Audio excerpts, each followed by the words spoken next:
On a surprise visit to Afghanistan on Monday, U.S. Secretary of State Mike Pompeo promised support for Kabul's bid to start peace talks with the Taliban. He said that Washington would like to take part directly in talks with the group. Pompeo said Trump's strategy to send more troops was working as it aims to increase pressure on the Taliban and push them to the negotiating table. Yet many believe that the White House is at the end of its tether in fighting the Taliban, the primary target of America's so-called war on terror. There's no way for the U.S. to win. There's no war to win. The U.S. is there as an occupying force, entered the country under false pretenses, under the fake war on terror, alleging that people from Afghanistan were involved in 9/11, which is utterly without substance, utterly. The U.S. is there simply as an invader, has no right, and will eventually either leave or they'll be thrown out.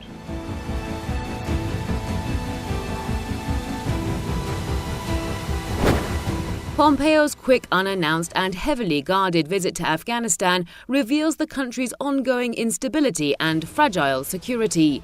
In addition to the Taliban, Afghanistan's security is being threatened by Daesh terrorists, who have been trying to gain a foothold in the war-hit nation since 2015.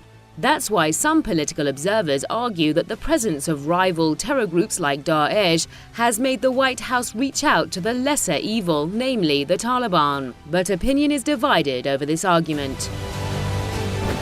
If anyone thinks that the U.S. is the enemy of ISIS, I think they need to reassess this. It's long been thought that ISIS was an American surrogate, and their presence in their presence in Pakistan, their presence certainly in Afghanistan, their presence in Yemen, fighting as surrogates for American military contractors. How wherever we see Blackwater and its children, we also see ISIS. The parallel between those organizations can't be ignored.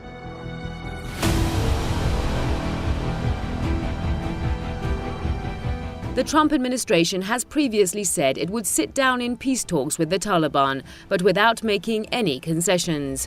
On the other hand, the Taliban has demanded all foreign military forces pull out of the country before any talks. After 17 years of war in Afghanistan, the U.S. is going to experience the same humiliation suffered by other powers that ventured into Afghanistan. Well, Pompeo's idea that the U.S. can stay in Afghanistan forever, that 30 million of the most warlike people, I mean, these are the people that smashed Alexander the Great. They certainly went after the Russians. They made the British quake in fear. These are people who have tremendous military history, military capability. Pompeo is trying to change the status quo to the interest of his country, but reports from Afghanistan are not promising.